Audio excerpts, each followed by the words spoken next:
Bonjour, nous partons tout de suite en duplex avec Jérusalem où nous retrouvons notre envoyé spécial en Israël et à Gaza, Valérie Goria. Valérie, bonjour.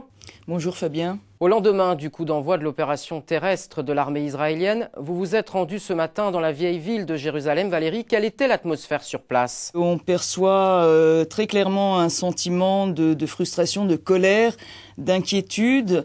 Il est vrai que dans la vieille ville, tout est bouclé, il y a des barrages de police, de soldats un peu partout. Et surtout, ce qui mettait ce matin les gens en colère, c'est bien évidemment les événements à Gaza, mais en plus la pression qui est exercée sur la population de Jérusalem-Est.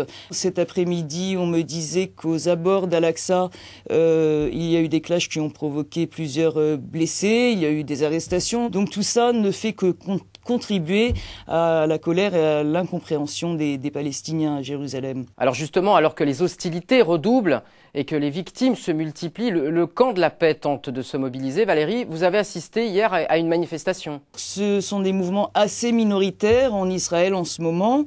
Et la manifestation à laquelle nous avons assisté était organisée par un mouvement israélo-palestinien.